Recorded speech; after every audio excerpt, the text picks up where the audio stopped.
Oui, Guédado qui vient sur l'enquête minable de la CREI. Mimi Touré envoie le patron de Jeune Afrique sur le terrain le 29 novembre dernier. Mimi Touré s'est fendu sur un post sur sa page Twitter fustigeant la mésaventure qu'elle a vécue à la prison du Cap Manuel où après 40 minutes d'attente, elle n'a pas finalement vu Sonko faute d'un tampon pas net lisible. Suite à ce post, le directeur de Jeune Afrique Marwan Ben Yahmed de son côté fait une publication interpellative comme réponse à Mimi Touré pour le patron de Jeune Afrique. Ce qui est frappant sur Twitter, c'est que tout le monde condamne, critique, accuse, donne des leçons de morale sur tous les sujets. En revanche, pour des solutions, l'analyse, ce qui pourrait être constructif, voir le débat fécond ou comment régler tel ou tel problème race. Et ça encéphalogramme plat. Poursuivant son analyse, Marwan fait une comparaison et interpelle Mimi sur le cas Karim Wade et envoyé Karim Wade en prison sans élément valable. Ceci n'est les enquêtes minables de la CREI, pas de problème. Une question que la candidate déclarée à la présidentielle de 2024 n'a pas tardé à répondre. Enquête minable de la CREI, dites-vous Marwan Bi, même en politique, la politesse reste une vertu et si cela vous intéresse,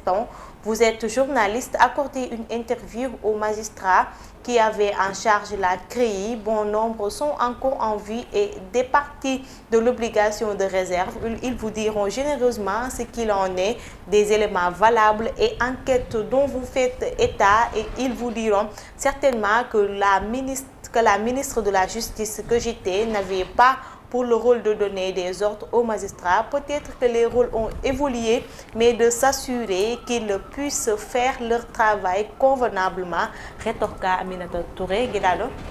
mu mel ni kii di Marwan Ben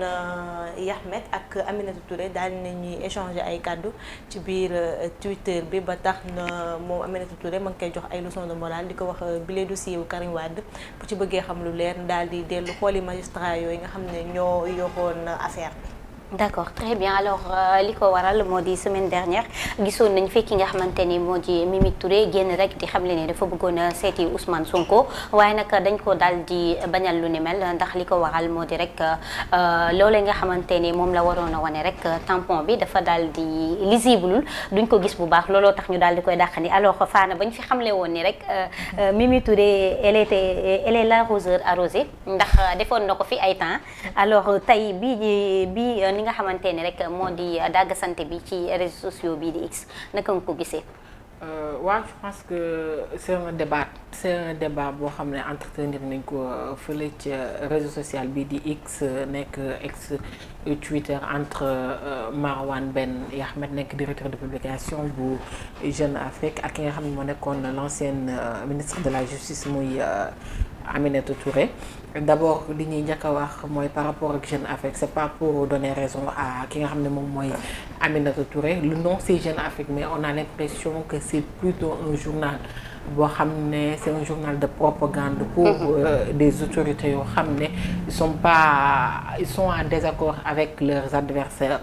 politique parce que les unes yoo xam ne dañu koy faral di gis ci bile journal on a l'impression que c'est commandité et que benn bord bi rek lay favorable Marwan li mu wax ni sur X nee na sur ce réseau social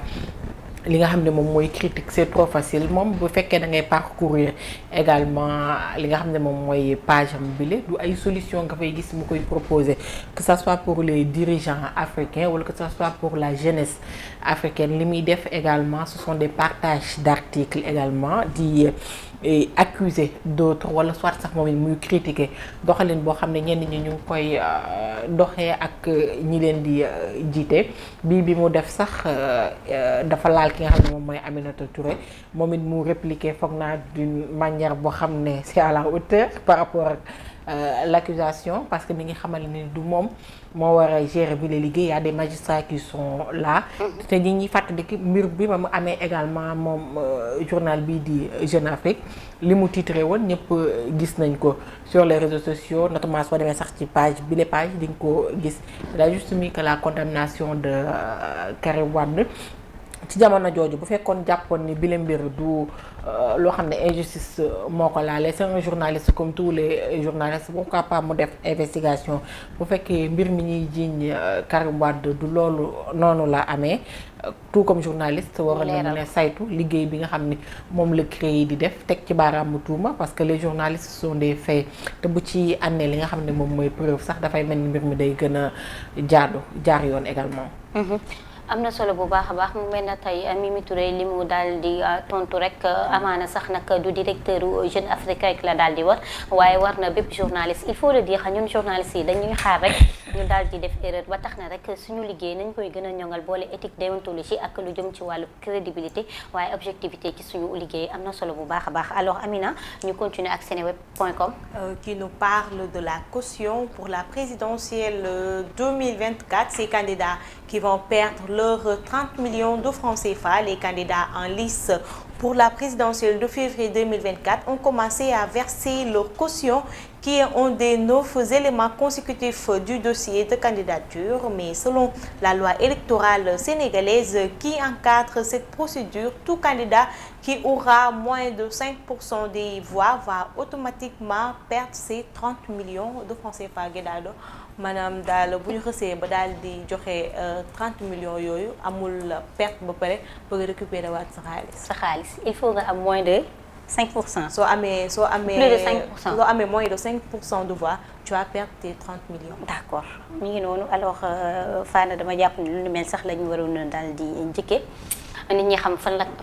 lañ war a taxawee jamono ju nga xamante ni sax nag ñu ngi gis bu baax a baax ay guerre des chiffres lu jëm ci wàllu parrainage yi te gis nañ également ñi nga xamante ni rek ñoo bëgg a dagan baatu askan bi pour le moment mat nañu ci lu tollu 200 wala sax naka lu ko ëpp. waaw comme ni nga ko waxee fu mu nekk nii DG ñi nga xam ne ñoom ñoo ci récupérer seen i parrain toll na ci 266 personnes comme la ñuy wax Sénégal on a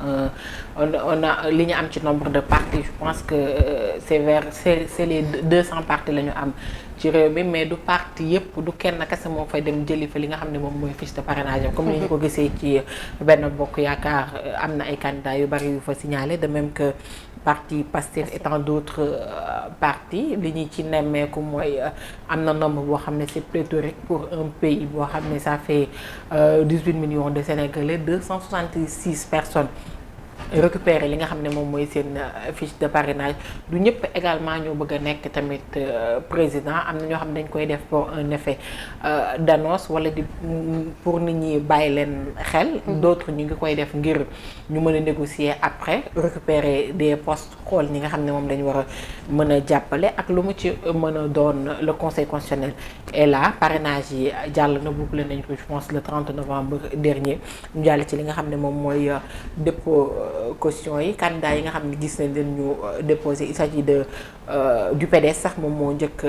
déposé bi les cautions moom moo njëkk déposé après s'en est suivi d'autres comme le leader du parti dissous Ousmane Sonko avec son mandataire Ayib Daffé ginnaaw bi mu déposé on a vu ce qui s'est passé dañu ko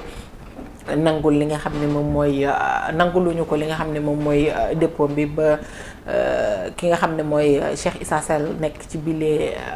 administration mi ngi wax ni sax Ousmane Sonko nekkul ci liste électorale yi dañu koy delloo li nga xam ne moom mooy xaalisam. un chèque retourné boo xam ne gisaguñu ko ba tey parce que le mandataire de Ousmane Sonko mi ngi wax ni il n'a pas reçu le chèque bi nga xam ne dañu ko war a retourner après ça on a vu ki nga xam ne mooy le candidat Idrissa Seck dégguñu ko bile mbir ba mu tàmbalee ba tey moom déposé na caution wam sans trompette sans tambour ni trompette keneen koo xam ne également déposé na muy Anta Babacar Ngom mais ñoom ñooñu ñëpp comme ni ko loi électorale bi tënkee article 122 li mu wax mooy nit ki bu fekkee da nga déposé sa caution bu ñu proclamer les listes 15 jours après dañu lay bu ñu programmer bu ñu tuddee sax bu ñu fekkee ni def nañ dépôt bi comme ni mu waree dañ ngay verser li nga xam ne moom mooy xaalis bi 30 millions ci caisse de dépôt et de consignation bi. bu loolu weesoo bu fekkee recevoiruñu maanaam en cas d'irrecevabilité comme li daal li nga xam ne moom mooy Ousmane Sonko dinañ la rembourser ci sa xaalis 15 jours après bu ñu jàllee ci li nga xam ne moom mooy publication liste yi. je pense que le cas de Ousmane Sonko li fa xew CDC delloo ko li nga xam ne moom mooy nu mu tudd sax ne da koy delloo li nga xam ne moom mooy xaalisam. je pense que li ma gën jàngat ci bile mbir mooy gaaw da cee am. comme loi bi li mu wax mooy en cas d'irrecevabilité. képp koo xam ne recevable sa candidature recevable dinañ la may bu ñu déposer li nga xam ne moom bu ñu publier li nga xam ne moom mooy liste électorale yi liste bi ñii seen candidature ñu accepté leen 15 jours après di nga jot li nga xam ne moom mooy sa xaalis. bu loolu weesoo bu fekkee candidature bi c'est recevable ci wàllu ci conseil constitutionnel nu mu tuddati sax ci CDC bu ñu jàllee ci bile mbir dañuy jubale ci conseil constitutionnel bu conseil constitutionnel validé sa candidature bu ñu demee ci élection yi également il faut nga am moins de 5% des suffrages exprimés ngir mën a jot sa xaalis. gis nañ li fi xewoon ci 2019 les candidats comme professeur Issa Sall ak ki nga xam ne moom mooy Madické Niang mujj ñu leen rembourser li nga xam ne seen xaalis parce que li ñuy laaj ci suffrage yi matale wuñu ko. Issa Sall moom mi ngi amoon ci lu toll ci 4,07%, Madické mi ngi amoon ci 1,48%. fu mu nekk nii daal nañu xaarandi conseil constitutionnel lu muy décider ba noppi ñu mën a xool ñan ñooy récupérer seen xaalis ak ñi nga xam ne duñu ko récupérer. en tout cas ñoo yor kàddu gu mujj gi mi ngi noonu am na solo bu baax a baax ñu toog rek daal di xoolal ñi nga xamante ne rek ñoo war a daal di recevoir at seen xaalis ak ñi nga xamante ne dinañu daal di dem. alors Amina ci noonu la ñuy jaaxee daal di dem xooli Dakaractu lan la yeewoo. Les citoyens sénégalais d'ici et de la diaspora convoqués le 25 prochain pour élire un nouveau président de la République. Le président de la République, Macky Sall, a signé le décret convoquant les citoyens sénégalais sur l'ensemble du territoire national et dans la diaspora à venir prendre part à l'élection de février prochain. Les électeurs sénégalais établis sur le territoire national et ceux résidant à l'étranger sont convoqués le dimanche 25 février 2024 pour l'élection présidentielle, apprend le décret qui, en son article 2, informe que le scrutin est ouvert à 8h et clos à 18h. Guédado. Alors, da nga bàyyi def léegi professionnel nga da ngay def français def wolof.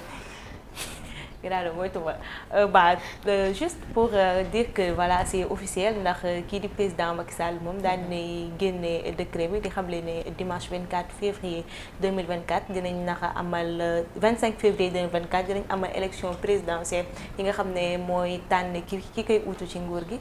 danañ door voté 8h ci suba daal di tëj bureau yi 18h ci ngoon. mais noonu am na solo bu baax a baax mu mel na fa na ñun dañoo am suñu calendrier bu nga xamante ne rek mooy tënk lu jëm ci wàllub élection rawatina lu jëm ci wàllub li nga xamante ne rek moo di présidentielle. comme fi mu nekk nii leer na. waaw comme ni ko Amina wax waxee parce que loi bi la mu wax bu desee ay weer dafa jaadu li nga xam ne moom mooy le président également génne jël décret xaatim fixation élection yi convocation ñi nga xam ne ñoom ñooy électeurs yi ñu gis ni démb le ministre de l'intérieur muy Sidiki Kaba signé woon na bi la note depuis le 29 novembre mais démb la ñu jate gis mu publier bi la mais ndax il est dans les temps pour la publication ou pas. je pense que loolu dinañ fi dalal expert mu xamal lañu ndax le ministre est dans les temps ou pas pour génne li nga xam ne moom mooy le décret bi convoquer les électeurs sénégalais établis que ce soit sur le territoire national wala ñi nga xam ne sax dañu résider à l'étranger pour élection yi nga xam ne moom lañu jëm tànn suñu juróomeeli président ñu wax ko jàppandi le 25 février 2024 war a ci bureau de vote yi ni ñu koy faral di gisee saa su ne dañuy koy ubbi 8h. tëjee ko 18h bu fekkee dafa am ay problème mu retard wala yi ni mel ki nga xam ne moom mooy gouverneur yi wala sous-préfet maanaam l'autorité administrative dina jël ay dogal te da koy tënku également ci ay loi jël dogal mën a yokku li nga xam ne moom mooy heure tëj bi ñuy heure fermeture bureau des votes yi. d'accord amati na solo bu baax a baax alors Amina ci loolu la ñuy wéyalee dem ci Web Sport daal di xool xibaaru tàggat yaram. Demba Ba donne ses favoris pour la Coupe d'Afrique des Nations CAN. Il s'est prononcé sur la prochaine Coupe d'Afrique des Nations en citant ses favoris pour la nouvelle édition qui se tiendra en Côte d'Ivoire du 13 janvier au 11 février. Sans surprise, l'ancien international sénégalais a désigné le tenant du titre, le Sénégal. Et le demi-finaliste au dernier mondial, le Maroc et l'Algérie. Gëdaado mi nga comme léegi nee nga ma tënk ndax professionnel laa dama la koy nangu. Demba Ba moom mi nga xam ne ay ancien la ci équipe nationale bu Sénégal daal di ne jël kàddu moom daal di joxe kii woom nu mu tudd joxe daal di prononcé wu ci Coupe d'Afrique bi ñu jëm daal di joxe kii rek favori wo. d'accord am na solo j'imagine que favori bi rek mooy ñun champion d'Afrique encore une fois. ni mu ko waxee c'est sans surprise sax parce que le tenant du nu mu tuddati sax ki nga xam ne moom moo gagné woon édition bi passé muy le Sénégal nekk le tenant du titre yoon la également mu dëggal boppam ngir mën a conserver bi la mbir waaye ci wetam tamit li nga xam ne moom mooy pays maghrébien yi ñu jara ragal leen suñu bête noire yi parce que le Sénégal dafay am tout le temps ay jafe-jafe ngir dóor li nga xam ne moom mooy Maroc wala sax Algérie surtout Algérie sax ñoom fu ñu dajeek ñun daanaka dañuy dóor yu métti Sénégal daal ki nga xam ne yàpp na ko muy nooy neexam muy Égypte ci discipline bu mu mën a doon dañuy gis Sénégal raw na ci li nga xam ne moom mooy Égypte mais yaakaar naa ni avec les pays maghrébins moom il faut faire très attention parce que ni ma leen gisee nii mën nañu récupérer waat li nga xam ne moom mooy le titre. mooy le titre en tout cas à chaque fois derby lay doon ak ñoom alors ñu daal di wëyal daal di dem tëjee xibaar yi ak presseafrique.com. Si, direction Espagne, plus de 80 médias portent plainte contre Meta pour non-respect de la réglementation européenne. Ce lundi, plus de 80 médias espagnols ont porté plainte contre Meta, maison mère de Facebook et Instagram, qu'ils accusent de ne pas avoir respecté la réglementation européenne en matière de protection des données personnelles selon l'association qui les représente, réunie au sein de l'association des médias d'information AMI, principale organisation professionnelle des médias en Espagne. Il réclame dans cette plainte 550 millions d'euros au groupe américain pour concurrence déloyale, précise l'AMI dans un communiqué. Respect des données personnelles dafa am solo parce que yow à tout moment mën naa la poursuivre pour diffusion de données personnelles ndax danga may vidéo te ma def statut sans mon approbation te fi mu toll nii comme professionnel laa ci métier bi sama image de n'importe comment dañ koy publier kenn dootu dégg ci kër gi jeex na